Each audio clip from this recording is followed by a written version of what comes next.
আন্তর্জাতিক বিশ্ব পরিবেশ দিবস উপলক্ষে রাজ্য সরকারের একটি গাছ মায়ের নামে কর্মসূচিতে অংশ নিলেন মন্ত্রী দিলীপ ঘোষ। বিশ্ব পরিবেশ দিবস উপলক্ষে আয়োজিত এই কর্মসূচিতে পরিবেশ রক্ষায় সাধারণ মানুষকে আরো সচেতন হওয়ার আহ্বান জানান মন্ত্রী। পরে সাংবাদিকদের মুখোমুখি হয়ে তিনি অভিযোগ করেন, পূর্বতন সরকারের আমলে ব্যাপক হারে গাছ কাটা, মাটি পাচার এবং জঙ্গল সাফাই হয়েছে।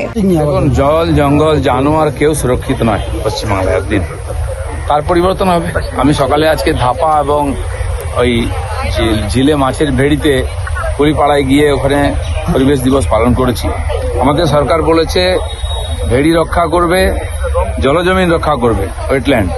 তো সেখানে গিয়ে আমরা পরিবেশ দিবস পালন করে লোককে মেসেজ দিয়েছি যে প্রয়োজন কেন আছে ভেড়ির, জলা জমির ওয়েটল্যান্ডের দরকার কি আছে, পরিবেশ রক্ষা করা দরকার কি আছে। তো বাড়িতে এখানে তো একটা প্রতীকী হলো, ছবি তুললে তো আর পরিবেশ রক্ষা হবে না। নিজের জীবন থেকে পরিবেশের প্রতি যে ভালোবাসা এটা প্রমাণ করতে হবে। আমরা কি ব্যবহার করছি, কি খাচ্ছি, কেমন জীবনযাপন করছি, তার উপরে নির্ভর করবে পরিবেশ।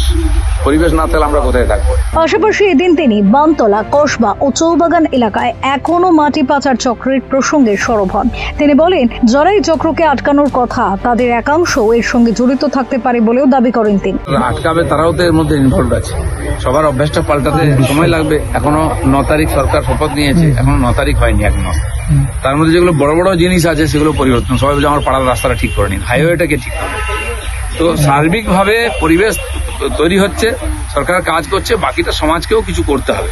বিশ্ব পরিবেশ দিবসের মঞ্চ থেকে পরিবেশ রক্ষার বার্তার পাশাপাশি পূর্বতন সরকারের বিরুদ্ধে একাধিক অভিযোগ তুলে রাজনৈতিক তরজাও উস্কে দিলেন মন্ত্রী Dilip Ghosh. Bureau report, news India.